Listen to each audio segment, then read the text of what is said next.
Cyber security আইনে যে মামলাগুলো হয়েছে সেই মামলাগুলো আমরা উইথড্র করে ফেলার প্রক্রিয়া শুরু করেছি। ফেব্রুয়ারির মধ্যে প্রত্যাহার হচ্ছে সব গায়েবী মামলা, বাতিল হবে সাইবার সিকিউরিটি অ্যাক্টের কিছু মামলাও জানালেন আইন উপদেষ্টা। শেখ হাসিনাকে ফেরাতে প্রয়োজনে আন্তর্জাতিক আদালতে যাবে বাংলাদেশ। চিঠি লেখার পর ভারত যদি শেখ হাসিনাকে প্রত্যার্পণ না করে তাহলে এটা বাংলাদেশের সাথে ভারতের যে প্রত্যার্পণ চুক্তি সেটা সুস্পষ্ট লঙ্ঘন হবে। কি পদক্ষেপ নেব সেটা আমাদের পররাষ্ট্র মন্ত্রণালয়ের মাধ্যমে ঠিক করা হবে। পোশাক বদলালে পুলিশ র্যাবের ওপর আস্থা ফিরবে না মন্তব্য বিশ্লেষকদের। মানসিকতা পরিবর্তনে কার্যকর পদক্ষেপ নেওয়ার আহ্বান। নির্বাচিত সরকারের গ্রহণযোগ্যতা বেশি বলছেন ফখরুল। ন্যূনতম সংস্কার করে ভোট আয়োজনের দাবি। আওয়ামী লীগের রাজনীতি জনগণের হাতে বলছে জামায়াত। গোপালগঞ্জে বেনজির রিসোর্টে গোয়েন্দাদের হানা, বড় অঙ্কের কর ফাঁকির তথ্য পেল এনবিআর। অবৈধ সম্পদের অভিযোগে দুদকের জালে 2 সাবেক প্রতিমন্ত্রী। এবার জয়পুরহাট সীমান্তে বিএসএফ এর কাঁটাতারের বেড়া নির্মাণের চেষ্টা, বিজেপির বাধায় পণ্ড। চাঁপাইনবাবগঞ্জে জমি দখলের পায়তারা দেখছে সীমান্তবাসী। ক্ষমতায় এসে একঝাঁক নির্বাহী আদেশ বাতিল ট্রাম্পের। জন্মসূত্রে নাগরিকত্ববাদ, দুশ্চিন্তায় অভিবাসীরা। প্যারিস চুক্তি থেকে সরে আসায় বিরূপ প্রভাব। বিপিএলে ম্যাচ ফিক্সিং এর কালো মেঘ, আকসুর সন্দেহের তালিকায় দেশি বিদেশি 40 ক্রিকেটার। মান নিয়ে সন্দিহান বিশ্লেষক।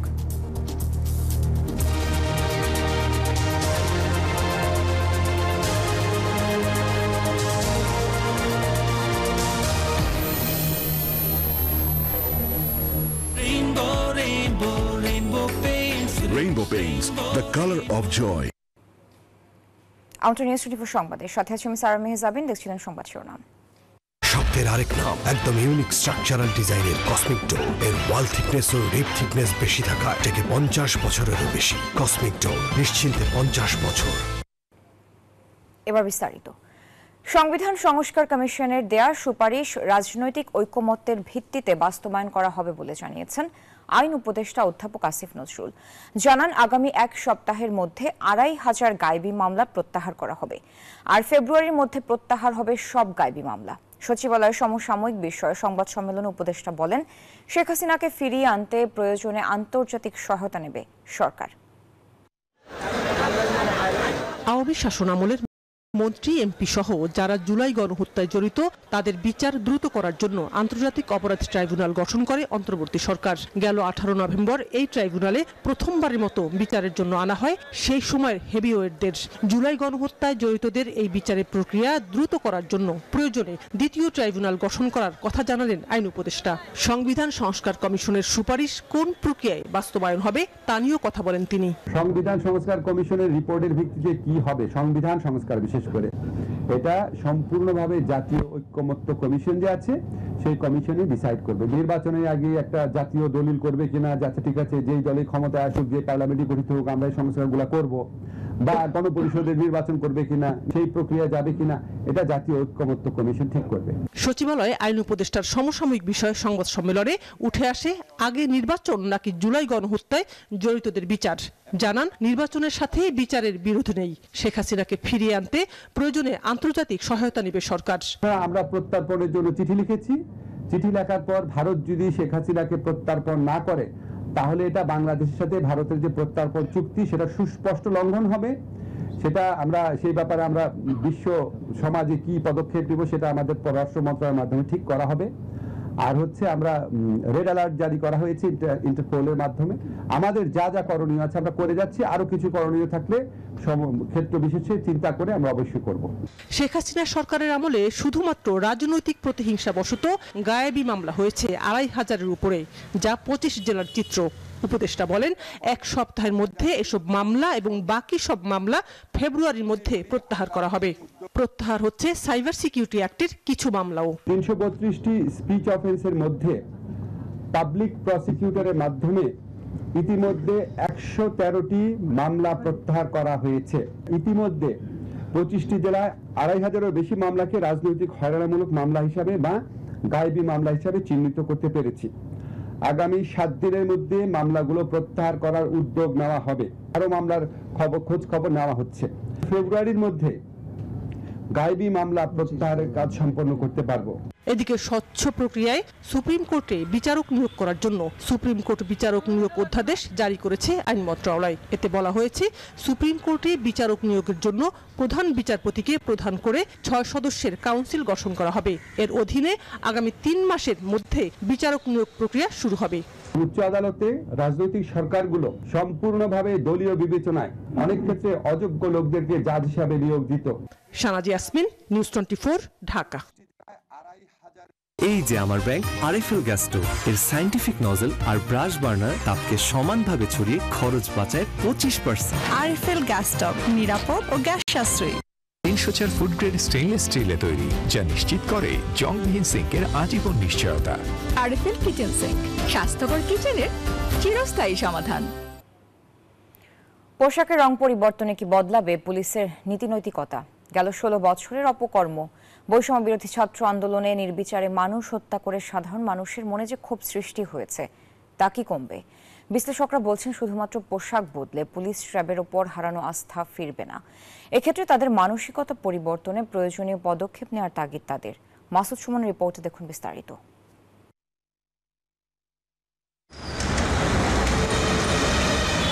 মানুষের সবচেয়ে কাছে গিয়ে সেবা দেওয়ার সুযোগ পায় যে কটি নিরাপত্তা বাহিনী, তার মধ্যে সামনের সারিতেই থাকে পুলিশ।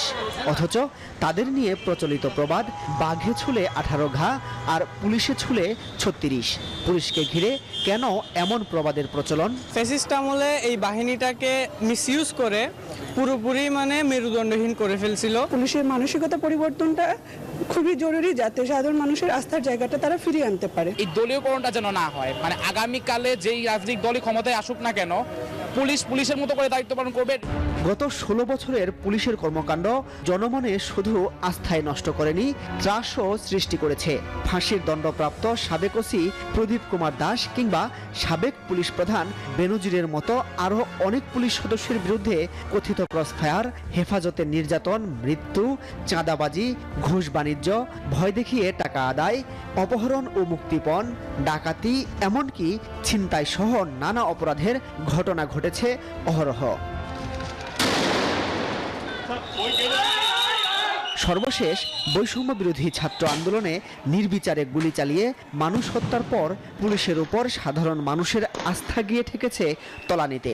তবে স্বৈরশাসক শেখ হাসিনা পালানোর পর এই বাহিনীর হারানো গৌরব ফেরাতে নানা উদ্যোগ নেয় অন্তর্বর্তী সরকার। এরই ধারাবাহিকতায় বাহিনীটির পোশাক পরিবর্তনের সিদ্ধান্ত নেওয়া হয়েছে। তবে এতে কি আস্থা ফিরবে? তাকে নতুন পোশাকে দেখলে হয়তো আগের সেই অত্যাচারী পুলিশের কথা আর হয়তো মানুষ ভুলে যাবে, এই একটা চিন্তা। কিন্তু না, এটাই যে শেষ কথা না। তাহলে আস্থা ফিরবে কিসে? পুলিশে যখন একটা লোক আসে, তাকে নিয়োগ থেকে শুরু করতে হবে। তাকে তো তখন প্রথম থেকে দেখতে হবে যে এই লোকটা সেবা ধর্মী কি হবে কিনা। পুলিশে আসার পর তার ট্রেনিংটা হবে শুধুমাত্র যে অস্ত্রগুলি ট্রেনিং না, ট্রেনিং দিতে হবে মানুষকে কিভাবে আমি সার্ভিসটা দিতে পারবো। তবে যাদের নিয়ে এত আলোচনা সমালোচনা, সেই মাঠ পর্যায়ের পুলিশ সদস্যরা কি বলছেন? তাদের অনেকেই সরাসরি ক্যামেরার সামনে না আসলেও কথা বলেছেন পরিচয় গোপন রেখে। সরকার যেভাবে চলবে ওইভাবেই চলবে, কিন্তু দোষ সব পুলিশের দিকেই করে। আমরা সরকারি কর্মচারী, আমরা আইজি পর্যন্ত সরকারি কর্মচারী। ৭১ কালরাত্রিতে পাকিস্তানি সেনাবাহিনীর দেশের মানুষের উপর বর্বরোচিত সেই হামলার প্রতিবাদে প্রথম যাদের অস্ত্র গর্জে উঠেছিল তারা কিন্তু পুলিশ। আধুনিক অস্ত্রে সজ্জিত পাকিস্তানি সেনাবাহিনীর বিরুদ্ধে লড়েছেন বুক চেতিয়ে, জীবন দিয়েছেন অকাতরে, কুড়িয়েছেন গৌরব। সেই গৌরব ফিরিয়ে আনতে এবং মানুষের মনে আস্থা ফেরাতে পুলিশ আরও দ্রুততার সাথে কাজ করবে, এমন প্রত্যাশা দেশের মানুষের।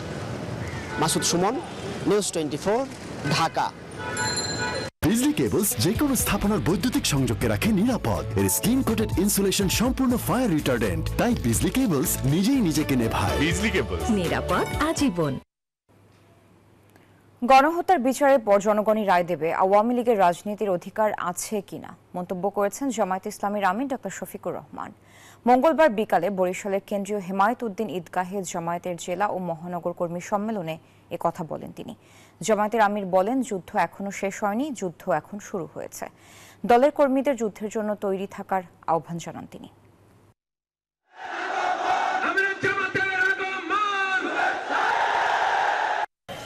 আমরা দল মত জাতি ধর্ম নির্বিশেষে একটা ইনসাফের বাংলাদেশ গড়ে তুলি, একটা মানবিক বাংলাদেশ গড়ে তুলি। চাঁদাবাজ, লুণ্ঠনকারী, দখলকারী তাদেরকে জানিয়ে দেই তোমাদেরকে আর বাংলাদেশ কবুল করবে না।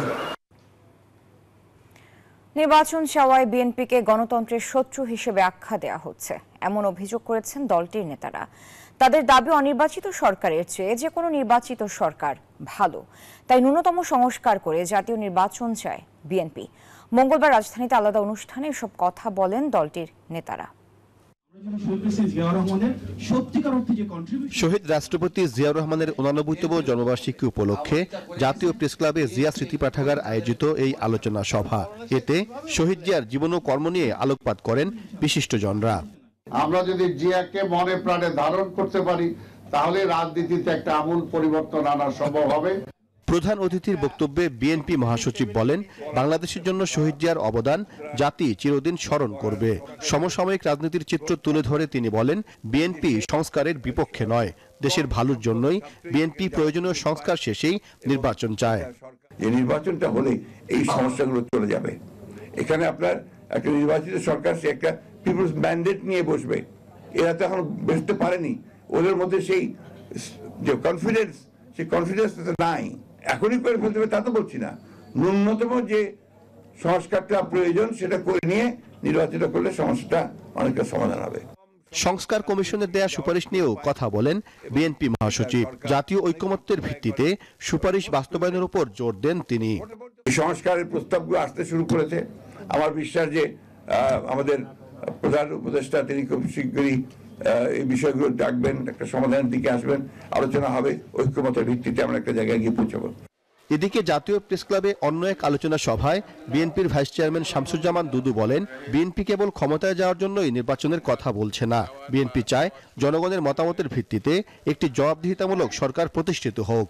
একটা পন্থী যারা নির্বাচন প্রত্যাশা করছে তাদেরকে এক ধরনের গণতন্ত্রের শত্রু হিসাবে আখ্যায়িত করার চেষ্টা করা হচ্ছে। কেউ কেউ বলেও বসছেন শুধু নির্বাচন এবং একটি রাজনৈতিক দলকে ক্ষমতায় আনার জন্য এই পরিবর্তন হয় নাই। আমার কাছে মনে হয়েছে গণতন্ত্রের উত্তরণের জন্য প্রধান বিষয়টি, সিঁড়িটি হচ্ছে নির্বাচন। নিত্যপণ্যের দাম কমানোর পাশাপাশি আইন শৃঙ্খলা পরিস্থিতির উন্নতির জন্য সরকারকে শক্তিশালী ভূমিকা পালনের আহ্বান জানান তিনি। গণতন্ত্র, স্বাধীনতা। সাইফুল ইসলাম, নিউজ 24, ঢাকা। সাবেক আইজিপি বেনজির আহমেদের সাভানা ইকো রিসোর্টে আয়কর নথি যাচাই করে বড় অঙ্কের কর ফাঁকির তথ্য পেয়েছে এনবিআর। অভিযান শেষে জাতীয় রাজস্ব বোর্ডের গোয়েন্দা সেল এসব তথ্য জানান। তারা আরও জানান, তদন্ত শেষে প্রয়োজনে মামলাও করা হবে।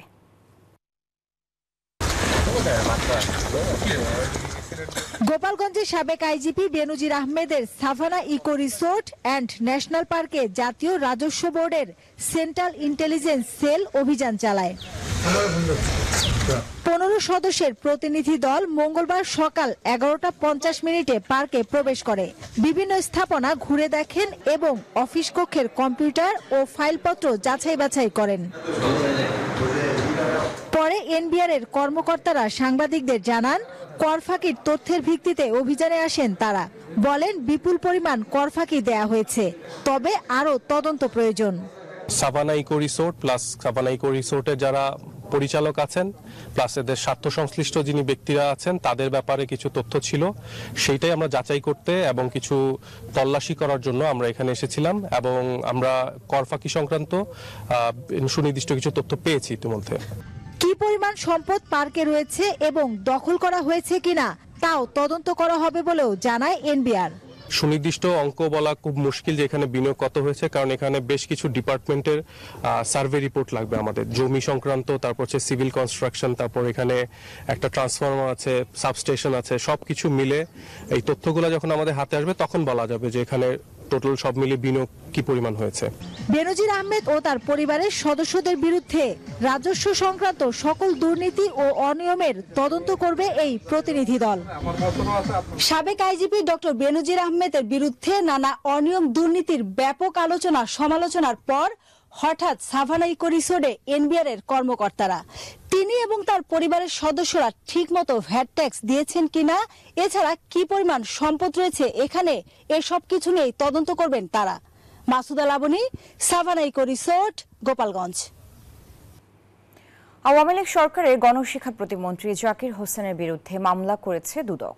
অভিযোগ, সরকারি বাসায় বসে ঘুষ লেনদেন করতেন তিনি। ৩০ কোটি টাকা পাচারের অভিযোগ আনা হয়েছে তার বিরুদ্ধে। এছাড়া মহিলা ও শিশু বিষয়ক প্রতিমন্ত্রী মেহের আফরোজ চুমকির ৫ কোটি টাকার অবৈধ সম্পদ খুঁজে পেয়েছে দুদক। এদিকে দুদকের আবেদনের পরিপ্রেক্ষিতে সাবেক আইনমন্ত্রী আনিসুল হকের আয়কর নথি জব্দের নির্দেশ দিয়েছেন আদালত।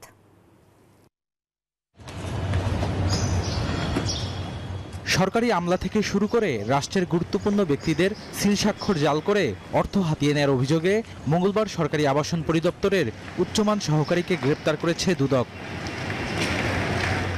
এদিন দুর্নীতির অভিযোগে সাবেক প্রাথমিক ও গণশিক্ষা প্রতিমন্ত্রী জাকির হোসেনের বিরুদ্ধে মামলা করেছে প্রতিষ্ঠানটি। দুদক বলছে, মন্ত্রী থাকাকালীন চাকরির বিনিময়ে ঘুষ নেওয়ার গুরুতর অভিযোগ রয়েছে সাবেক এই প্রতিমন্ত্রীর বিরুদ্ধে। আর্থিকভাবে লাভবান হওয়ার জন্য সরকারের দায়িত্বশীল পদে থেকে অবৈধ উপায়ে জ্ঞাত আয়ের উৎসের সহিত অসঙ্গতিপূর্ণ 12 কোটি 81 লক্ষ টাকারও বেশি সম্পদ অর্জন, অস্বাভাবিক ও সন্দেহজনক লেনদেন করে প্রাপ্ত অর্থ বা সম্পত্তির অবৈধ উৎস গোপন ও আড়াল করার উদ্দেশ্যে হস্তান্তর, স্থানান্তর এবং রূপান্তরের অপরাধে আরও একটি মামলা রুজু করা হয়েছে।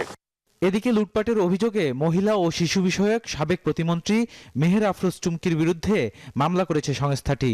দুদক বলছে, প্রভাব খাটিয়ে ৫ কোটি টাকার অবৈধ সম্পদ গড়েছেন চুমকি। আছে ৯ ব্যাংকে ২২ কোটি টাকার সন্দেহজনক লেনদেন। একই দিন দুদকের মামলায় ফেসেছেন কুষ্টিয়া ১ আসনের সাবেক এমপি সরওয়ার জাহান ও তার স্ত্রী। দুজনের বিরুদ্ধেই ক্ষমতার অপব্যবহার করে সম্পদ গড়ার অভিযোগ রয়েছে। মেহের আফরোজ সাবেক প্রতিমন্ত্রী, মহিলা ও শিশু বিষয়ক মন্ত্রণালয়, অসৎ উদ্দেশ্যে নিঃস্বার্থে আর্থিকভাবে লাভবান হওয়ার জন্য প্রাপ্ত অর্থ ও সম্পত্তির অবৈধ উৎস গোপন ও আড়াল করার উদ্দেশ্যে হস্তান্তর, স্থানান্তর, রূপান্তর করার অপরাধে সৃষ্ট ধারায় আরও একটি মামলা রুজু করা হয়েছে। এদিকে দুদকের মামলায় সাবেক আইনমন্ত্রী আনিসুল হকের আয়কর নথি ও মানিকগঞ্জ ১ আসনের সাবেক এমপি নাইমুর রহমান দুর্জয়ের ২টি প্লট, ফ্ল্যাট, ৩টি গাড়ি ও ১২ ব্যাংক হিসাব জব্দের আদেশ দিয়েছে বিচারিক আদালত। বদরুল আলম শাওন, নিউজ 24, ঢাকা। প্রধান উপদেষ্টা অধ্যাপক doctor Mohammad Yunus world economic সম্মেলনে যোগ দিতে সুইজারল্যান্ডের জুরিখে অবস্থান করছেন। প্রধান উপদেষ্টা তার সফর সঙ্গীদের বহনকারী এমিরেটস এয়ারলাইন্সের একটি বাণিজ্যিক ফ্লাইট স্থানীয় সময় মঙ্গলবার দুপুর ১২টা ২৫ জুরিখ আন্তর্জাতিক বিমানবন্দরে অবতরণ করে। প্রধান উপদেষ্টা প্রেস সচিব শফিকুল আলম এ তথ্য নিশ্চিত করেছেন। জেনেভায় জাতিসংঘে বাংলাদেশের স্থায়ী প্রতিনিধি তারেক মোহাম্মদ আরিফুল ইসলাম বিমানবন্দরে প্রধান উপদেষ্টাকে অভ্যর্থনা জানান। এর আগে প্রধান উপদেষ্টা ও তার সফর সঙ্গীদের বহনকারী এমিরেটস এয়ারলাইন্সের ফ্লাইটটি বাংলাদেশ সময় সোমবার দিবাগত রাত ১টায় ঢাকার হযরত শাহজালাল আন্তর্জাতিক বিমানবন্দর ছেড়ে যায়।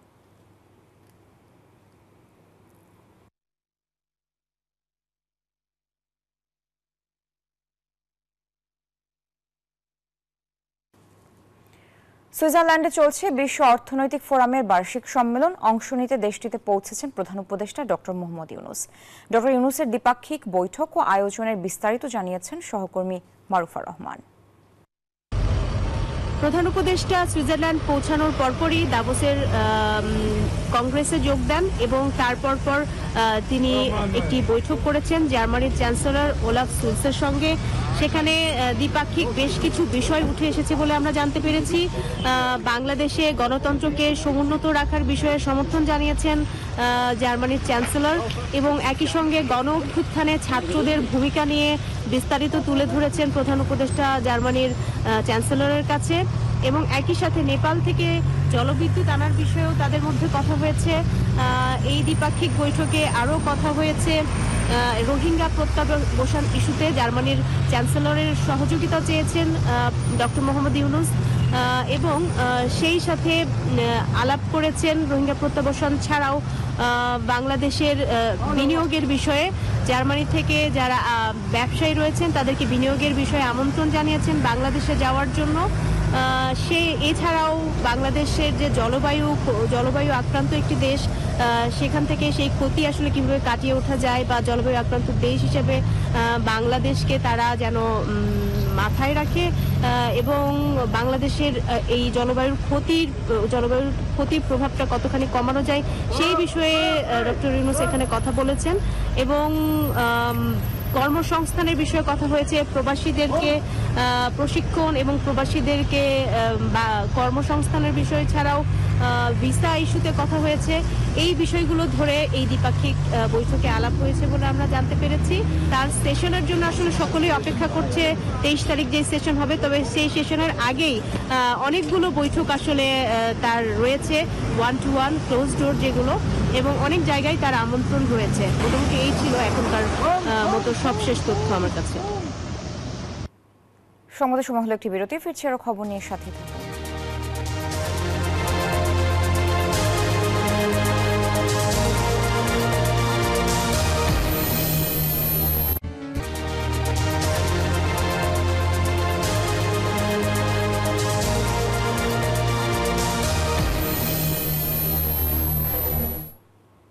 আমন্ত্রণ আরেকবার। গুম-খুন, বিচার বহির্ভূত হত্যায় জড়িতরা যেন সংসদে প্রবেশ করতে না পারে, নির্বাচন অঙ্গনকে দুর্বৃত্তমুক্ত করতেই কাজ করছে নির্বাচন ব্যবস্থা সংস্কার কমিশন। মঙ্গলবার সকালে নির্বাচন ভবনে reporters forum for election and democracy আয়োজিত সংলাপে এসব কথা বলেছেন কমিশনের প্রধান বদিউল আলম মজুমদার। তিনি বলেন, কাউকে নির্বাচন থেকে দূরে রাখা কমিশনের উদ্দেশ্য নয়, কিন্তু যারা এত মানুষ হত্যা করেছে, গুরুতর অপরাধ করেছে, তারাই আবার রাষ্ট্র চালাক, এটা মানুষ চায় না। সবশেষ 3টি নির্বাচন দেশের নির্বাচন প্রক্রিয়াকে চূড়ান্ত প্রশ্নবিদ্ধ করেছে। ভোট কারচুপির মাধ্যমে মানুষের অধিকার ক্ষুণ্ণ করেছে বিদায়ী আওয়ামী লীগ সরকার। এরপর ক্ষমতায় টিকে থাকতে হত্যা, গুম, নির্যাতনের পথকেই বেছে নিয়েছিল শেখ হাসিনার সরকার, যার চূড়ান্ত পরিণতি গেল জুলাইয়ে ছাত্র জনতার আন্দোলন। যারা এসব অপকর্মের সঙ্গে জড়িত তারা যেন আর সংসদে ঢুকতে না পারে। দেশের রাজনীতিকে দুর্বৃত্তমুক্ত করারও প্রস্তাব দিয়েছে নির্বাচন ব্যবস্থা সংস্কার কমিশন। সকালে নির্বাচন নিয়ে কর্মরত গণমাধ্যম কর্মীদের সংগঠন RFED আয়োজিত সংলাপে এসব মন্তব্য করেছেন কমিশনের প্রধান বদিউল আলম মজুমদার।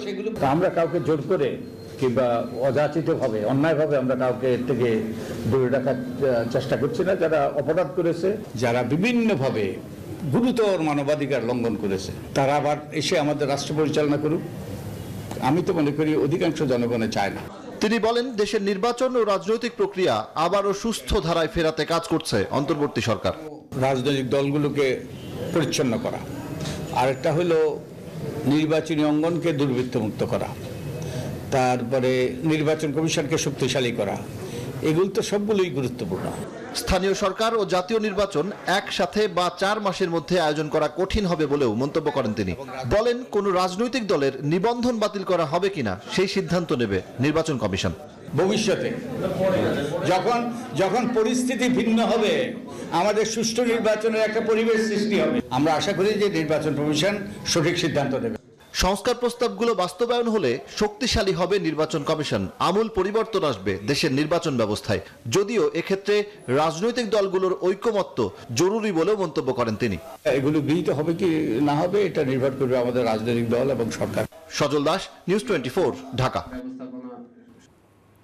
রাজধানীর ডেমরায় বৈষম্য বিরোধী ছাত্র আন্দোলনের দুই পক্ষের মারামারির ঘটনাকে কেন্দ্র করে সংগঠনটির কেন্দ্রীয় অফিসে মানববন্ধনের সময় হাতাহাতি ও বিশৃঙ্খলার ঘটনা ঘটেছে।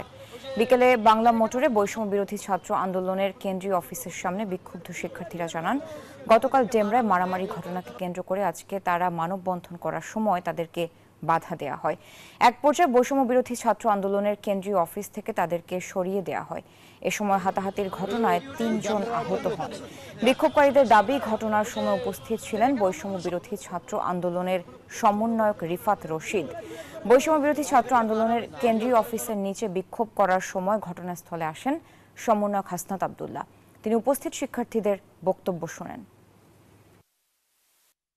আমি দেখবো, জানবো এবং ভাই যেটা জানিয়েছেন এটা খুবই কনসার্নিং। আমরা এই ঘটনা চাই না, আমরা এই বিষয়টাকে দেখব। গণমাধ্যমের পূর্ণাঙ্গ স্বাধীনতা নিশ্চিত করার জন্য এই আন্দোলন হয়েছে এবং সেটা অব্যাহত থাকবে। আমি এই চেয়ারে বসবো না।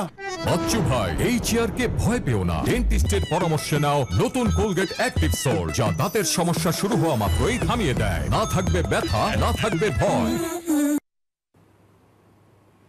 এবার জয়পুরহাটের পাঁচবিবি উপজেলার উচনা সীমান্ত এলাকায় কাঁটাতারের বেড়া নির্মাণের চেষ্টা করেছে ভারতের সীমান্তরক্ষী বাহিনী বিএসএফ। বাংলাদেশের সীমান্তরক্ষী বাহিনী বিজিবির বাধায় বেড়া নির্মাণ বন্ধ রয়েছে। বিজিবি জানিয়েছে মঙ্গলবার সকাল ৮টার দিকে ঘটনা ঘটে। ভারতের চকগোপাল ক্যাম্পের বিএসএফ সদস্যরা বাংলাদেশের উচনা গ্রামের 0 পয়েন্ট থেকে 25 থেকে 30 গজ দূরে ভারতীয় অংশে কাঁটাতারের বেড়া নির্মাণ শুরু করে। বিজিবি সদস্যরা বাধা দিলে ভারতীয়রা নির্মাণ সামগ্রী নিয়ে চলে যেতে বাধ্য হয়। এ ঘটনায় দুই বাহিনীর মধ্যে কোম্পানি কমান্ডার পর্যায়ে পতাকা বৈঠকের জন্য চিঠি দেওয়া হয়েছে। এলো instant milk powder happy cow, যেমন সাশ্রয়ী তেমনি পুষ্টিগুণে ভরপুর। আর এটা নিউজিল্যান্ডের গরুর দুধ। হ্যাপি কাউ, গরুর দুধের স্বাদ সবাই পাক। আন্তর্জাতিক আইন লঙ্ঘন করে হলেও সীমান্তে কেন বেড়া নির্মাণ করতে চায় ভারত? চাঁপাইনবাবগঞ্জের সীমান্ত এলাকার মানুষ মনে করেন বাংলাদেশের উপর ক্ষমতা দেখাতে নির্যাতনের পথ বেছে নিয়েছে দেশটি। জমি দখলের পায়তারাও রয়েছে। ব্যর্থ হয়ে গুজব রটিয়ে দুদেশের বাসিন্দাদের মুখোমুখি দাঁড় করিয়ে দিচ্ছে ভারত। আলোচনা আছেন জুবাইর সানি, ক্যামেরায় ছিলেন মুরাদ আক্তার। চাঁপাইনবাবগঞ্জের শিবগঞ্জ সীমান্তের উত্তেজনা সৃষ্টি হয় গত 6 জানুয়ারি। 177 নম্বর পিলারের কাছাকাছি ভারতের কাঁটাতারের বেড়া নির্মাণ ঘিরে। আন্তর্জাতিক আইন অনুযায়ী 150 গজের ভিতরে কোনো স্থাপনা নির্মাণ করা যায় না। তাহলে ভারত কেন বারবার এই আইন লঙ্ঘন করছে? কথা হয় চৌকা সীমান্তের কাছের বাখরালী বাজারে সীমান্ত এলাকার মানুষের সঙ্গে। তাদের ধারণা শক্তি দেখাতে এবং কাঁটাতার ব্যবহার করে বাংলাদেশিদের উপর গুলি চালাতে আইন লঙ্ঘন করে সীমানা পিলারের কাছাকাছি বেড়া নির্মাণ করতে চায় ভারত। তারা পায়ে পা বেড়া লাগিয়ে আমাদের সাথে সংঘাত করতে চায়। তারা বিভিন্ন রকমের ফাসাদ সৃষ্টি করতে চায়। মানে এক কথাই যে আমাদের 1 ইঞ্চি মাটি ছেড়ে দিয়ে কোনদিন ওকে তার বেড়া দিতে দিবে না। 20 গজ দূরে যদি তার বেড়াটা হয় তাহলে তো আরো সহজ হয়ে গেল। আর ভুট করে গুলি করে ভক করে নিয়ে যা তার কাছে ফেলে দিবে, দেখো তার বেড়া কাটতে ছিল। একটি প্রশ্ন বারবার সামনে আসছে, সীমানা পিলার নিয়ে ঝামেলা কিভাবে গড়ালো দুই দেশের মানুষের সংঘাতের দিকে? আমার ঠিক পেছনেই কিরণগঞ্জের গম ক্ষেতের গম কেটে দিয়ে গেছে বাংলাদেশি নাগরিকরা, এমন অভিযোগ তুলে গেল শনিবার বাংলাদেশি নাগরিকদের উপর হামলা চালায় ভারতের নাগরিকরা। কিন্তু সরজমিনে এসে দেখা গেল এই গম এখনো অপরিপক্ক, যার কাটার কোনো প্রমাণ মেলেনি। তাহলে ভারত কেন এই কাজ করলো? সাধারণ মানুষ মনে করে বেড়া নির্মাণে ব্যর্থ হয়ে সীমান্তে আতঙ্ক সৃষ্টি করতেই ভারত এমন কূটকৌশলের আশ্রয় নিয়েছিল। বিএসএফরা অনেক জনগণ নিয়ে বর্ডার ক্রস করে বাংলাদেশেতে আক্রমণ করে। স্বার্থের লোভে ওরা আপনার শক্তির জোরে এগুলা করছে আপনার, তার জন্য অনেক আপনার আমার বাংলাদেশের ক্ষতি করেছে। তার বাড়া নিয়ে ইস্যু করেছে কি এই কাজটা করলে ওদের একটা ফলাফল পাবি কি এটা আমাদের ক্ষতি করেছে, এটা ওরা মিথ্যা কথা বলেছে। ওরা তার বেড়া দেওয়ার জন্য এটা একটা ইস্যু ওদের। বাংলাদেশের মানুষ কেমন সীমান্ত চায়? তারা বলছেন সীমান্ত যেন শান্ত থাকে, তবে ভারতের যে কোনো আগ্রাসন মোকাবেলায় তারা সদা প্রস্তুত থাকবেন। জীবনে বাইচা থাকতে এই ভারতের কোন লোক যেন বাংলাদেশ প্রবেশ না করতে পারে, তার বেড়া না দিতে পারে। রক্ত চলে গেলে ছাড়বো না। শান্তিপূর্ণভাবে আমরা থাকতে চাই, ওরা আসলে আমরা প্রতিরোধ করব। যে কোনো সমস্যা আলোচনার মাধ্যমে কূটনৈতিক পর্যায়ে সমাধানের আহ্বান জানান সীমান্তবাসী। জুবাইর সানি, নিউজ 24, শিবগঞ্জ সীমান্ত, চাঁপাইনবাবগঞ্জ। জুলাই আগস্টে ছাত্র জনতার গণ অভ্যুত্থানের পর গডফাদাররা গা ঢাকা দিলেও থেমে নেই মাদকের কারবার। কক্সবাজারে মাদকের একক নিয়ন্ত্রণ ছিল আওয়ামী লীগের সাবেক এমপি আব্দুর রহমান বদির। নিউজ 24 অনুসন্ধান বলছে এবার সে জায়গা দখল করেছে তার ডান হাত নূর মোহাম্মদ সহ পরিবারের আরও কয়েকজন। সারা দেশে মাদকের সিন্ডিকেটে নতুন সাম্রাজ্য গড়েছেন আরও 75 জন। কক্সবাজার প্রতিনিধিকে সাথে নিয়ে বিস্তারিত জানাচ্ছেন মাসুদ আলাবনী। মিয়ানমার থেকে যে ইয়াবা আইস, টেকনাফ, উখিয়া সহ কক্সবাজারের বিভিন্ন পয়েন্ট দিয়ে ঢুকে সারা দেশে ছড়িয়ে পড়ে তার একক নিয়ন্ত্রণ ছিল কক্সবাজারের 4 আসনের আওয়ামী লীগের সাবেক সংসদ সদস্য আব্দুর রহমান বদির। কক্সবাজারের মাদক সাম্রাজ্যের সেই অধিপতি সরকারি তালিকাভুক্ত গডফাদার 5 আগস্টের পর গ্রেফতার হয়েছে র্যাবের হাতে। কিন্তু বন্ধ হয়েছে কি মাদকের কেনাবেচা? এখনো কিন্তু আগে যেমন ছিল মাদকের যে রমরমা বাণিজ্য সেটি কিন্তু এখনো চলমান আছে। বৌদির আত্মীয় স্বজন, ভাই, ভাগিনা এবং তার অনেক আত্মীয় স্বজন আছে যারা ইয়াবা ব্যবসা নিয়ন্ত্রণ করে বলে আমরা শুনেছি। টেকনাফ কেন্দ্রিক আরো কয়েকটি সিন্ডিকেট আছে। অনুসন্ধান বলছে বদি গ্রেফতারের পর এখন কক্সবাজারের মাদকের গডফাদার হয়ে উঠেছে তারই পরিবারের সদস্য ও স্বজনরা। বদির 5 ভাই সহ 10 জন নিয়ন্ত্রণ করছেন কক্সবাজারের মাদক চোরা কারবার। তালিকায় রয়েছে বদির 5 ভাই আব্দুল আমিন, আব্দুল শকুর, মৌলভী মজিবুর রহমান, ফয়সাল, শফিকুল ইসলামের নাম।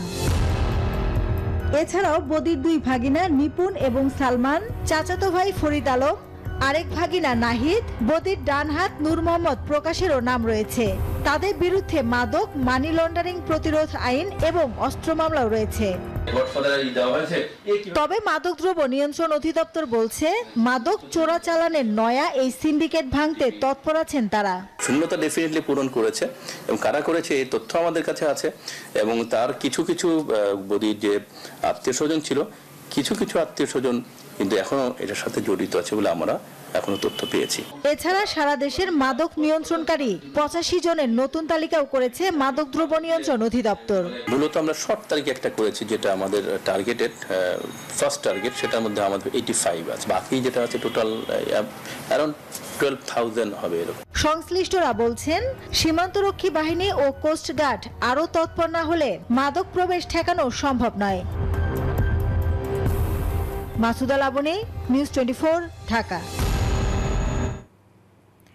মাছ বিক্রিকে কেন্দ্র করে সিলেটের কোম্পানিগঞ্জের 2 গ্রামবাসীর মধ্যে সংঘর্ষ হয়েছে। এ সময় আহত হয় বেশ কয়েকজন। পুলিশ জানায় মাছ বিক্রি নিয়ে সকাল থেকে দুপুর পর্যন্ত 2 গ্রামবাসীর মধ্যে দফায় দফায় সংঘর্ষ চলে প্রায় 3 ঘন্টা। এক পর্যায়ে দেশীয় অস্ত্রশস্ত্র নিয়ে নয়া গাঙের পার ও পশ্চিম তুকেরগাঁও গ্রামের কয়েক হাজার মানুষ একে অপরের উপর হামলা চালান। পরে টিয়ারশেল ছুড়ে পরিস্থিতি নিয়ন্ত্রণে আনে পুলিশ। সংঘর্ষে গুরুতর আহত কয়েকজন হাসপাতালে চিকিৎসাধীন।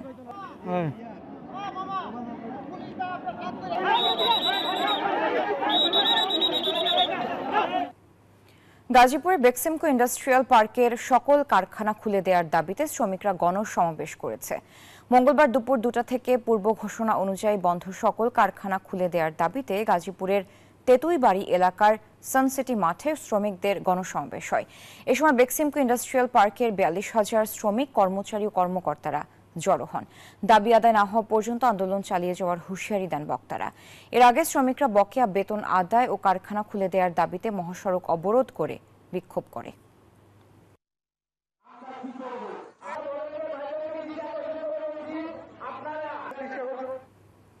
এবার অর্থবাণিজ্য সংবাদ।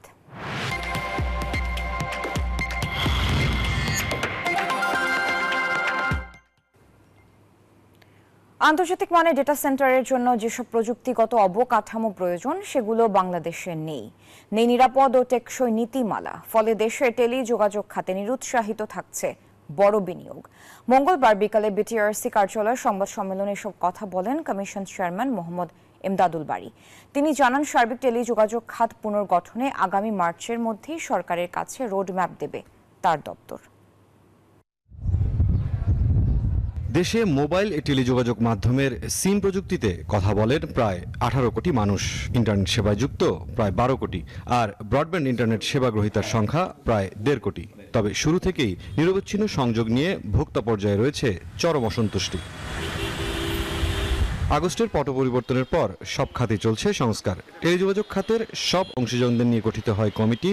মঙ্গলবার বিকেলে বিটিআরসি কার্যালয়ে বৈঠকে সিদ্ধান্ত হয় মার্চের মধ্যে জমা পড়বে পুনর্বিন্যাসের roadmap. By the end of March আমরা হয়তো একটা রোডম্যাপ, একটা স্ট্র্যাটেজি তৈরি করে সরকারকে দিতে পারবো। বৈঠক পরবর্তী সংবাদ সম্মেলনে উঠে আসে এই খাতের বিনিয়োগে বাধার বিষয়গুলো। অনেক নীতিমালা সকাল বিকাল পরিবর্তন হচ্ছে, এতে করে যারা বড় বড় গ্লোবাল বড় বড় কোম্পানি যারা আছেন, ওনারা যখন বিনিয়োগ করতে যান, ওনাদের বিনিয়োগের নিশ্চয়তা সম্পর্কে তারা অনেক আশাবাদী হন না। এই কথাটা আমরা বারবার বলছি। পলিসির পাশাপাশিও, মানে ইনকনসিস্টেন্ট পলিসির পাশাপাশিও প্রাযুক্তিক অপ্রতুলতা বা ইনফ্রাস্ট্রাকচারের অপ্রতুলতাও একটা বড় জিনিস। কমিশন চেয়ারম্যান সমালোচনা করেন টেলিযোগাযোগ খাতের মধ্যস্বত্বভোগীদের দৌরাত্মের বিষয়েও। বলেন 2010 পরবর্তী সরকারি অনুমোদন নেওয়া সংস্কৃতির বিলুপ্তি প্রয়োজন। এই নেটওয়ার্কের অনেকগুলি লেয়ার আছে যারা আসলে মধ্যস্বত্বভোগী হয়ে দাঁড়িয়েছে, যারা কস্ট এফিসিয়েন্সি কমানো হচ্ছে, কস্ট এফিসিয়েন্সিটা বাড়াচ্ছে। 2010-এর যে পরিবর্তনটা আসছিল সেটা হচ্ছে যে এই যে সব কাজগুলি করছি আমরা, লাইসেন্স দিচ্ছি, ট্যারিফ দিচ্ছি, স্পেকট্রাম দিচ্ছি, এগুলি সবকিছুতে সরকারের পূর্ব অনুমোদন নিতে হবে। সত্যিকার অর্থে যদি এই টেলিকম সেক্টরে কোনো রিফর্ম, একটা রিফর্ম করা যায়, সেই রিফর্মটা হওয়া উচিত হচ্ছে এই ব্যাকডোরটাকে বন্ধ করা। বিটিআরসি চেয়ারম্যান জানান, জুনের মধ্যে 5G নেটওয়ার্কের জন্য 700 মেগাহার্টজ স্পেকট্রাম নিলাম হবে। সবসময় আমাদের প্রত্যেকটা জিনিস এই কমিটি দেখবে হচ্ছে গ্রাহকের পয়েন্ট অফ ভিউ থেকে। মুরসালিন হক জুনায়েদ, নিউজ 24, ঢাকা। চলতি বছর দেশে 9 লাখ মেট্রিক টন চাল আমদানির পরিকল্পনা রয়েছে সরকারের। এরই মধ্যে 4,05,000 টন চাল আমদানিতে চুক্তি হয়েছে, যার 1.5 লাখ টন চাল বাংলাদেশে পৌঁছেছে। মঙ্গলবার বিকালে চট্টগ্রামে মিয়ানমার থেকে আনা চাল খালাস কার্যক্রম পরিদর্শনে গিয়ে এসব কথা জানান খাদ্য উপদেষ্টা আলী ইমাম মজুমদার। বলেন, ভারত থেকে সরকারি উদ্যোগে আমদানি করা চালের প্রথম চালান এসেছে গত মাসের শেষ সপ্তাহে। এছাড়া মিয়ানমারের সঙ্গে চুক্তি হয়েছে 1 লাখ মেট্রিক টনের। ভিয়েতনাম ও পাকিস্তানের সঙ্গেও চুক্তি হচ্ছে।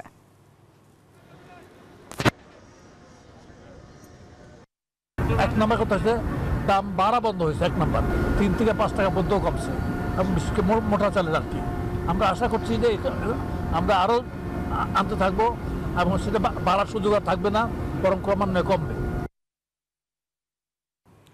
অনুষ্ঠিত হলো ওয়ালটনের স্মল অ্যাপ্লায়েন্স নেটওয়ার্কের পার্টনার সামিট 2025। এতে দেশ জুড়ে ওয়ালটন স্মল অ্যাপ্লায়েন্সের সহস্রাধিক ডিস্ট্রিবিউটর, বিক্রয় প্রতিনিধি, কর্মকর্তা সহ প্রতিষ্ঠানের পরিচালনা পর্ষদের সদস্যরা অংশ নেন। গাজীপুরের চন্দ্রায় ওয়ালটন হেডকোয়ার্টার্সে বেলুন উড়িয়ে উদ্বোধন করেন ওয়ালটন হাইটেক ইন্ডাস্ট্রিজ পিএলসির চেয়ারম্যান এস.এম. শামসুল আলম এবং পরিচালক তাহমিনা আফরোজ তান্না।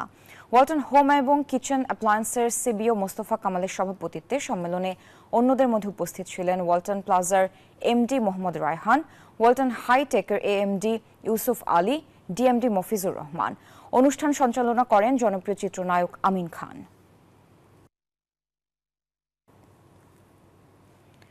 গ্রাহকদের বহুমুখী চাহিদা পূরণের লক্ষ্যে আর্থিক প্রতিষ্ঠান আইডিএলসি ফাইন্যান্স চালু করল শরিয়া ভিত্তিক অর্থায়ন উইন্ডো আইডিএলসি ইসলামিক।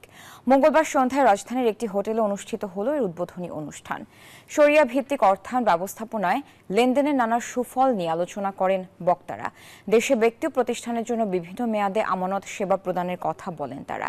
অনুষ্ঠানের প্রধান অতিথি ছিলেন বাংলাদেশ ব্যাংকের ডেপুটি গভর্নর মোহাম্মদ জাকির হোসেন চৌধুরী। এছাড়া আইডিএলসি ফাইন্যান্সের চেয়ারম্যান আজিজ আল মাহমুদ, প্রধান নির্বাহী ও ব্যবস্থাপনা পরিচালক এম জামাল উদ্দিন সহ সংশ্লিষ্ট কর্মকর্তারা উপস্থিত ছিলেন।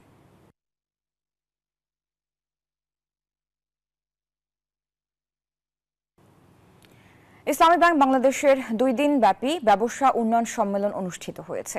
রাজধানীর একটি হোটেলে সম্মেলন অনুষ্ঠিত হয়। ব্যাংকের board of directors chairman Obaidullah Al Masud প্রধান অতিথি হিসেবে সমাপনী অনুষ্ঠানে উপস্থিত ছিলেন। ব্যাংকের ম্যানেজিং ডিরেক্টর মোহাম্মদ মনিরুল মওলার সভাপতিত্বে অনুষ্ঠানে বিশেষ অতিথি ছিলেন ব্যাংকের এক্সিকিউটিভ কমিটির chairman Mohammad Khurshid Wahab, risk management কমিটির chairman professor doctor M Masud Rahman, audit কমিটির চেয়ারম্যান মোহাম্মদ আব্দুল সালাম সহ আরও অনেকে।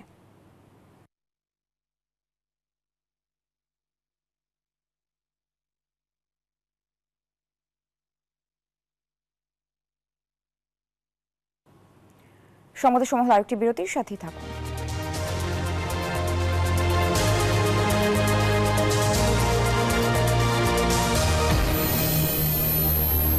নুডলস খান নাই?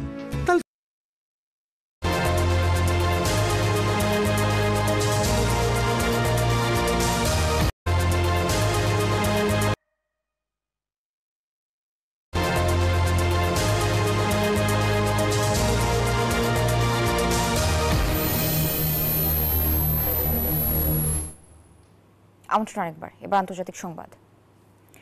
ক্ষমতায় বসে নির্বাহী আদেশ বাতিলের ঝড় তুললেন ডোনাল্ড ট্রাম্প। বাতিল করেছেন জো বাইডেনের শাসন আমলের 78টি নির্বাহী আদেশ। অভিবাসীদের বিষয়ে জারি করেছেন জরুরি অবস্থা। জন্মসূত্রে মার্কিন নাগরিকত্ব বাতিলে দুশ্চিন্তায় প্রায় 50,000 বাংলাদেশি। এদিকে প্যারিস জলবায়ু চুক্তি এবং বিশ্ব স্বাস্থ্য সংস্থা থেকে যুক্তরাষ্ট্রকে সরিয়ে নেয়ায় সংকটে পড়তে পারে উন্নয়নশীল দেশগুলো। সবার আগে মার্কিনীদের স্বার্থ। ক্ষমতায় আসার আগে ট্রাম্প যে প্রতিশ্রুতি দিয়েছিলেন তার বাস্তবায়ন শুরু করে দিয়েছেন। ওভাল অফিসে বসেই একের পর এক সিদ্ধান্ত নিয়ে নজির সৃষ্টি করেছেন ডোনাল্ড ট্রাম্প। বাইডেন আমলের 70টির বেশি নির্বাহী আদেশ বাতিল করেন ট্রাম্প। বিশ্ব স্বাস্থ্য সংস্থা থেকে যুক্তরাষ্ট্রের সরে যাওয়ার একটি বড় সিদ্ধান্ত সই করেছেন। বেরিয়ে এসেছেন প্যারিস জলবায়ু চুক্তি থেকে। ক্যাপিটাল হিলে ট্রাম্প সমর্থকদের দাঙ্গার ঘটনায় অভিযুক্ত 1,500-এর বেশি ব্যক্তিকে ক্ষমা করেছেন। মেক্সিকো সীমান্তে অবৈধ অভিবাসন ঠেকাতে জরুরি ব্যবস্থা জারি করেছেন। বাতিল করেছেন জন্মসূত্রে নাগরিকত্ব পাওয়ার অধিকার। প্রথম দিনই তিনি দেশ থেকে অবৈধ অভিবাসীদের তাড়াতে আদেশ জারি করেছেন। ট্রাম্পের প্রতিশ্রুতি অনুযায়ী বন্ধ হতে যাচ্ছে জন্মসূত্রে যুক্তরাষ্ট্রের নাগরিকত্ব পাওয়ার সুযোগ। অন্যান্য দেশের পাশাপাশি এতে দুশ্চিন্তার মধ্যে রয়েছেন দেশটির অবৈধ কাগজপত্রবিহীন লক্ষাধিক বাংলাদেশি দম্পতি। উদ্বেগ আর উৎকণ্ঠায় ভুগছে দীর্ঘদিন ধরে দেশটিতে বৈধতার জন্য আইনি লড়াই করা অসংখ্য প্রবাসী বাংলাদেশি পরিবারও। ট্রাম্প যদি এই পদক্ষেপ বন্ধ করেন তবে তাকেই এর সমাধানের পথ বের করতে হবে, কারণ আমাদের কোথাও যাওয়ার স্থান নাই। এদিকে প্যারিস জলবায়ু চুক্তি এবং বিশ্ব স্বাস্থ্য সংস্থা থেকে যুক্তরাষ্ট্রকে সরিয়ে নেওয়ায় স্বাস্থ্য এবং জলবায়ু প্রভাব মোকাবেলায় বৈশ্বিক অর্থায়নে বড় প্রভাব পড়বে, আর এতে সংকটে পড়তে পারে উন্নয়নশীল দেশগুলো। মাসুদ রানা, নিউজ 24। এবার জানাবো খেলার সংবাদ।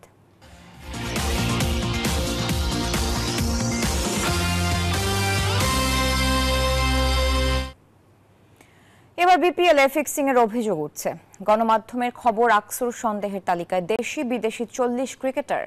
তাতে বিপিএল এর মান নিয়ে শঙ্কা প্রকাশ করেছেন বিসিবির সাবেক বোর্ড পরিচালক খন্দকার জামিল। ক্রিকেট আমাদের আবেগ, কিন্তু সেই আবেগ যখন বিশ্বাসে আঘাত দেয় তখন সংকট গভীর হয়। অথচ এবার বিপিএল এ জড়িয়েছে ফিক্সিং এর কালো অভিযোগে। মাঠের প্রতিটি ওভার, প্রতিটি বল এখন প্রশ্নবিদ্ধ। গণমাধ্যমের খবর, বিসিবি এবং আইসিসি তদন্ত করছে আরো অন্তত 40 জন খেলোয়াড়কে ঘিরে। অভিযোগ উঠেছে অতিরিক্ত রান দেয়ার, ফিল্ডিং এ ইচ্ছাকৃত ভুলের এবং সন্দেহজনক নো বলের। তালিকায় রয়েছেন দেশি বিদেশি তারকারা। বিপিএল এর প্রতিটি দলের সঙ্গে রয়েছেন দুর্নীতি বিরোধী ইউনিটের সদস্য। অন্তত গোপনীয়তার সঙ্গে চলছে তদন্ত। বিসিবি এখনো কোনো আনুষ্ঠানিক বিবৃতি দেয়নি, তবে তদন্তে এমন প্রমাণ আসতে পারে যা আরো বড় কেলেঙ্কারির ইঙ্গিত দেয়। 4 জন 5 জন 6 জন প্লেয়ারের নামে হতো আলাদা ব্যাপার ছিল। 40 জন প্লেয়ারকে সন্দেহের আওতায় আনাটা মানেটা কি? মানেটা হচ্ছে এখানে নিশ্চয়ই কিছু না কিছু হচ্ছে, নাহলে 40 জন খেলোয়াড় সন্দেহের তালিকায় আসবে কেন? এই জিনিসটা খুব ভালো বার্তা কিন্তু দিচ্ছে না। এটা বিপিএল এর ব্র্যান্ডিং এর ক্ষেত্রে আমি মনে করি একটা অন্তরায় হিসেবে কাজ করবে। ক্রিকেট বিশ্লেষকরা বলছেন ফিক্সিং এর মতো ঘটনা শুধু একটি ম্যাচের ক্ষতি করে না, বরং একটি প্রজন্মের ক্রিকেট বিশ্বাসকে ফাটল ধরায়। Imran Hossain, news 24, Dhaka. Champions trophy নিয়ে আবারও শুরু হয়েছে নতুন জটিলতা। নিয়ম অনুযায়ী স্বাগতিক পাকিস্তানের নাম ভারতের জার্সিতে ব্যবহারের কথা থাকলেও সেটি করতে চায় না বিসিসিআই। এমনই সিদ্ধান্ত নিয়েছে তারা। এদিকে সাদা বলে ক্রিকেটে রোহিত শর্মা ও বিরাট কোহলির অনেক কিছুই দেওয়ার বাকি রয়েছে বলে জানালেন প্রিন্স অফ ক্যালকাটা খ্যাত সৌরভ গাঙ্গুলি। তবে তার সাথে লাল বলে ভালো করতে হলে বিরাটকে অফ স্ট্যাম্পের বাইরে বল নিয়ে আলাদাভাবে কাজ করারও পরামর্শ দেন। আবারও চ্যাম্পিয়ন্স ট্রফি নিয়ে তৈরি হয়েছে বিতর্ক। ভারত পাকিস্তান দ্বন্দ্ব চলমান। ভারতের চাওয়াতেই হাইব্রিড মডেলে মাঠে গড়াচ্ছে চ্যাম্পিয়ন্স ট্রফির আসর। এবার তাদের চাওয়া আয়োজক দেশ পাকিস্তানের নাম তারা ব্যবহার করবে না টিম জার্সিতে। বিসিসিআইর পক্ষ থেকে নেওয়া হয়েছে এমন সিদ্ধান্ত, সেটি মানতে নারাজ পাকিস্তান ক্রিকেট বোর্ড। রাগ আর ক্ষোভে ফুঁসছেন তারা। এদিকে 7 বছর পর র্যাঙ্কিং এর শীর্ষে 8 দল নিয়ে শুরু হতে যাচ্ছে মিনি বিশ্বকাপ খ্যাত চ্যাম্পিয়ন্স ট্রফি। সেখানে স্বাগতিক গত আসরের চ্যাম্পিয়ন পাকিস্তান। তবে গত আসরের রানার্স আপ ভারতকে নিয়ে এবারও আলোচনা তুঙ্গে। ভারতের ব্যাটন যাদের হাতে, সেই বিরাট কোহলি আর রোহিত শর্মাকে নিয়ে এবার মুখ খুললেন সাবেক অধিনায়ক সৌরভ গাঙ্গুলি। জানালেন বিরাট সাদা বলে ক্রিকেটে সেরা, আর সে আসরে অন্য রোহিতকেই দেখা যাবে। কোহলির মধ্যে এখনো অনেক ক্রিকেট বাকি। চ্যাম্পিয়ন্স ট্রফিতে ওর ফর্ম নিয়ে আমি চিন্তিত নই। আগেই বলেছি ও সাদা বলে বিশ্বের সেরা ক্রিকেটার। সাদা বলের ক্রিকেটে রোহিত অবিশ্বাস্য। চ্যাম্পিয়ন্স ট্রফি শুরু হলে অন্য রোহিতকে দেখতে পাবেন। তবে অস্ট্রেলিয়ার মাটিতে টেস্ট সিরিজে আশা জাগিয়েও শেষ পর্যন্ত স্বরূপে দেখা যায়নি বিরাটকে। সেখানে সমস্যা দেখছেন ভারতের এই সাবেক অধিনায়ক। পার্থে ১৭ রানের পর কোহলি যেভাবে ব্যাট করেছে তা দেখে অবাক হয়েছি। দেশের মাটিতে ভালো ব্যাট করতে পারেনি। পার্থে ১৭ রানের পর ভেবেছিলাম ওর জন্য একটা সফল সিরিজ অপেক্ষা করছে, সেটা হলো না। অফ স্টাম্পের বাইরের বল নিয়ে আলাদাভাবে কাজ করতে হবে তাকে। ইংল্যান্ড সিরিজের আগে সেই সমস্যা না মেটালে কোহলিকে ভুগতে হতে পারে। আগামী ১৯ ফেব্রুয়ারি থেকে মাঠে গড়াবে ৫০ ওভারে চ্যাম্পিয়ন্স ট্রফির আসর। শুভদেবনাথ, নিউজ 24। এশিয়ান নিউজ 24 সংবাদে এরপর রাত ১টায় প্রবাসী সংবাদ দেখার আমন্ত্রণ রইল। আরও সংবাদ ও বিশ্লেষণ জানতে ভিজিট করুন news24bd.tv। এতক্ষণ সাথে থাকার জন্য ধন্যবাদ সবাইকে।